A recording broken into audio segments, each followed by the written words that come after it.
So இந்த பணம் வந்து பார்த்தீங்கன்னா இந்த அதிகமாகும் கிடைக்கிறதுக்கு ஒரு வாய்ப்பை இந்த குரு ஏற்படுத்தி கொடுப்பாரு.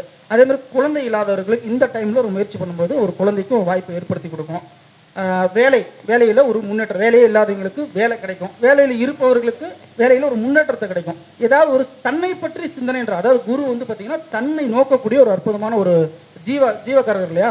அப்போ எனக்குள்ளே யார் இருக்காங்கன்னு சொல்லி தேட ஆரம்பிச்சிடும். அங்கே தேடி போய் தான் நம்ம என்ன படிப்போம், ஆன்மீக புத்தகங்களாக தேடி தேடி படிப்போம், ஆன்மீக புத்தகத்தை வாங்கி படிப்போம், ஆன்மீக குருமார்களை தேடி போவோம், அவருக்கு சிஷியராக கொஞ்ச நாள் வேலை செஞ்சுட்டு அவர் என்ன வச்சுருக்காரு அவர் கற்றுக்கிறதுக்கு போவோம். ஏன்னா எல்லாரும் ஒரு குருவை விரும்புகிறோம் இல்லைங்களா. அந்த மாதிரி குருவை தேடி ஓட ஆரம்பிச்சிடும். குருவை தேடி ஓடிட்டு நீங்கள் என்ன பண்ணுவோம்னா தானே ஒரு குருவாக அறிவிக்கக்கூடிய ஒரு வாய்ப்பை ஏற்படுத்தி கொடுக்கும். நம்ம மீது குரு போகும்போது நமக்குள்ள இருக்கக்கூடிய தெளிவுபடுத்துறதுக்கு யாராவது வந்து உதவி செஞ்சுட்டு போகிறாங்க. வேலை நல்லாயிருக்கும், குழந்தை நல்லாயிருக்கும், ஒரு அற்புதமான ஒரு கிரகம்னு சொல்லலாம். குரு மீது குரு போகும்போது உங்களுடைய ஆச்சாரியமான மத நம்பிக்கைகள் பலமாகும். நம்ம எல்லாமே ஒரு மதத்தின் அடிப்படை ஒரு மதத்தில் இருக்க முடியுங்களா, அந்த மதத்திற்கு வந்து நம்ம ஏதாவது செய்யணும்னு ஒரு தோணும், நம்ம செய்ய ஆரம்பிச்சிடும்.